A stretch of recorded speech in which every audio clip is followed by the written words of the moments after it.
Hi எல்லோருக்கும் வணக்கம். Big boss season 9 Tamil. So இந்த வீடியோவில் நம்ம என்னப்பா ஒயில்டு கார்டு பயங்கர சத்தமாக இருக்குது. ஒரு பக்கம் என்னடா பழைய கண்டஸ்டன்ஸ் வரேன்றாங்க, இன்னொரு பக்கம் இப்போ இருக்க கண்டஸ்டன்ஸ் வரேன்றாங்க. என்ன நடக்குது அப்படிங்கிறத பற்றி ஒரு கிளியர் பிக்சர் இந்த வீடியோவில் பார்க்க போகிறோம். அடுத்து கனிக்கு நாமினேஷன் ஃப்ரீ பாஸை கேன்சல் பண்ணிட்டாராங்க விஜய் சேதுபதி. என்னடா சொல்கிற அப்படின்றீங்களா? ஆமாம், அதை பற்றியும் வந்து பார்க்க போகிறோம். அடுத்து வந்து பார்த்தீங்கன்னா யார் முதல் சேவ்ட் ஆயிருக்காங்க, என்ன நடந்துச்சு இன்னைக்கு எபிசோடில், சண்டே நிகழ்வுகள் என்ன அப்படிங்கிற ஏகப்பட்ட விஷயங்கள் நம்ம இந்த வீடியோவில் வந்து பேச போகிறோம். ஸோ வீடியோக்குள்ளே போகிறதுக்கு முன்னாடி சேனலுக்கு புதுசாக இருந்தீங்க இல்லை சப்ஸ்கிரைப் பண்ணல அப்படின்னா கண்டிப்பாக சப்ஸ்கிரைப் பண்ணிக்கோங்க. வீடியோ மறக்காமல் ஒரு லைக் பண்ணிக்கோங்க. இப்போ நம்ம வீடியோக்குள்ளே போகலாம். ஸோ விஜய் சேதுபதி வந்து பார்த்தீங்கன்னா பதற விட்டார், செதற விட்டார், தூக்கி போட்டு வந்து உளர விட்டார் அப்படின்ற மாதிரி நம்ம சொல்லிக்கிட்டே போகலாம். ஏன்னா அந்தளவுக்கு வந்து பார்த்தீங்கன்னா இன்றைக்கி எபிசோட செஞ்சு பார்த்து செஞ்சு வச்ச சிலை அப்படின்ற மாதிரி விஜய் சேதுபதி எப்போவுமே பிக் பாஸோட தலை அப்படின்ற மாதிரி பண்ணிட்டாப்புல. பட் இதெல்லாம் ஒரு பக்கம் இருக்கட்டும். இன்றைக்கி எபிசோடில் அன்பு கேங்கு, வம்பு கேங்கு எல்லாத்தையும் போட்டு உரிச்சு எடுத்திருக்காரு. பட் கனிக்கு மட்டும் எதுவுமே பண்ணலன்னு சொன்னீங்கல்ல. ஆனால் நமக்கு இருந்த அப்டேட் படி கனியோட நாமினேஷன் ஃப்ரீ பாஸ் வந்து எல்லாம் குரூப்பிசம் பண்ணி கொடுத்தாங்கல்ல. ஸோ அதை வந்து பறித்து விட்டார்கள். கலைக்கு வந்து ஏற்கனவே எக்ஸ்பயர் ஆகிடுச்சு. ஸோ அடுத்த வாரம் கனிக்கு நாமினேஷன்ஸ்குள்ளே வருவாங்க அப்படின்ற தகவல் தான் வருது. So hats off Vijay Sethupathi அப்படிங்கிறத நம்ம வந்து சொல்லிக்கலாம். ஓகே, இது ஒரு பக்கம். ஏன்னா கனிக்கு வந்து நாமினேஷன்ஸை 2 வகையாக வந்து அவரோட அட்வைஸ் பண்ணியிருக்காரு. ஒன்று வந்து பார்த்தீங்கன்னா நாமினேஷன்ஸ் பண்ணும்போது உங்களுக்குள்ள குரூப்பாக வந்து நீங்கள் பண்ணக்கூடாது. அடுத்து நீங்கள் ஏதாவது நாமினேஷன் ஃப்ரீ பாஸ் கொடுக்கும் பொழுதும் குரூப்பாக பண்ணக்கூடாது அப்படின்ற 2 விஷயம் வந்து பேசியிருக்காரு. அக்கா, தம்பி, அண்ணன், உறவுக்காரன், ஒன்று விட்டவன், ஒன்று வச்சு சித்தப்பேன், இந்த மாதிரிலாம் எவனுமே உள்ளே வந்து நீங்கள் விளையாண்டக்கூடாது அப்படின்ற மாதிரி ரொம்ப தெளிவாக போட்டு அடித்து விட்டுருக்காரு அப்படிங்கிறது பார்க்க முடியுது. ஸோ எனக்கு தெரிஞ்சு அவ்வளோதான், கேம் வந்து முடிச்சு விட்டு கொஞ்சம் இக்னேட் பண்ணி ஆரம்பிச்சிருக்காரு.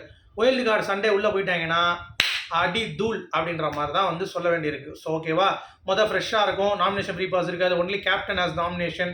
ஸோ கேப்டன் யார் அப்படிங்கிறத பார்த்துட்டு தான் முடிவு பண்ணணும். அதுக்கு வந்து டாஸ்க் வந்து என்ன வைக்கிறாங்க அப்படிங்கிறத பார்க்கணும். ஏகப்பட்ட விஷயம் இருக்குது, அதை வச்சு நம்ம முடிவு பண்ணுவோம். ஸோ 2 எலிமினேஷன் இருந்திருக்கு, ஒரு எலிமினேஷன் தான் ஆக்கியிருக்காங்க. நம்ம துண்டு வீடியோ மட்டும்தான் வெளியே அனுப்பியிருக்காங்க. இன்னொன்று பார்த்தீங்கன்னா பலூன் அக்கா வந்து இன்றைக்கி வெளியே அனுப்ப வேண்டியது நல்ல வேலை அனுப்பலை. ஏன்னா அடுத்த வாரம் ஒயில்டு கார்டு வச்சு தான் முடிவு. நான் 5 ஒயில்டு கார்டு வரேன் அப்படின்ற மாதிரி சொல்லிட்டு இருந்தேன்ல, அது வந்தால் இந்த அக்கா வெளியே போயிடுவாங்க, பலூன் அக்காவும். ஸோ அது வரைக்கும் துண்டு வீடி, கலையரசன் அவுட். இதுக்கு மேலே எதுவும் கிடையாது. சரி, ஒயில்டு கார்டுக்கு வருவோம். ஓவியா வராங்க, பிரதீப் ஆண்டனி வராங்க அப்படின்னு சொல்லி கண்டென்ட் பயங்கரமாக போயிட்டு இருக்கு. ஒரு வெங்காயம் இல்லை, ஓவியாவும் வரல, நந்தினியும் வரல. சாரி, அது யார், பிரதீப் ஆண்டனி வரல. இன்னொன்று வாயில் வச்சு சூட ஏற்றின நம்ம கலையரசனை, துண்டு வீடிய அவன் தான் சொன்னான், நீ தான் டைட்டில் வின்னு சொல்லிட்டு போனவ. அவன் வந்து பார்த்தீங்கன்னா உள்ளே வர, இவன் வந்து வெளியே போவ அப்படின்ற மாதிரி ஒரு விஷயம் இருக்குன்றாங்க. அதாவது நந்தினி உள்ளே வந்துட்டாயா அப்படின்ட்டு. அப்போ துண்டு வீடியோ நீ தான் டைட்டில் வின்னு, இப்போ என்னடி என்ன இப்படி பண்ணிட்ட அப்படின்ற மாதிரி அவன் கேட்பான்ல. அப்போ வந்து ஒரே நேரத்தில் உள்ளே அனுப்புவாங்களா, அந்த ஃபயர் எப்படி இருக்க போகுது அப்படின்ற மாதிரி இருக்குல்ல, அதெல்லாம் சொல்லிட்டு இருக்காங்க. அந்த மாதிரி ஒரு வெங்காயம் கிடையாது. 4 ஒயில்ட் கார்டு தான். 1 அமித் பார்கவ், 2 வந்து பார்த்தீங்கன்னா பிரஜன், சாண்ட்ரா மற்றும் திவ்யா கணேஷ். ஸோ நந்தினியும் போல, உள்ள எந்த நந்தினியும் போல, அதே மாதிரி பெரிய பழைய கண்டஸ்டான ஓவியாவும் போல, பிரதீப் ஆண்டனியும் போல, தினேஷும் போல, விஷ்ணுவும் போல, யாருமே போல. இந்த 4 பேர் தான் உள்ளே போய் கேம் மாற்றுவாங்க அப்படின்ற மாதிரி நம்ம வெயிட் பண்ணிகிட்டு இருக்கோம். இதுக்கு நடுவில் தான் நிறைய விஷயங்கள் இருக்குது, பூராவுமே இருக்குது, வேறு லெவலில் இருக்குது. இந்த 4 ஒயில்டு கார்டு போனால் ஜேம் மாறும் நம்ம நினச்சிட்டு இருந்தோம்ல. ஆனால் 4 ஒயில்டு கார்டை பற்றி நம்ம விசாரித்தோம். எனக்கு தெரிஞ்சு 4 ஒயில்டு கார்டும் கேமை கொண்டு போக மாட்டாங்க அப்படின்ற மாதிரி தான் தோணுது. ஏன்னா ஒன்று வந்து பார்த்திங்கன்னா அதில் நம்ம திவ்யா கணேஷ் அவங்க வந்து இந்த கமருதீனோடைய சீரியல் நடித்தவங்களாம்.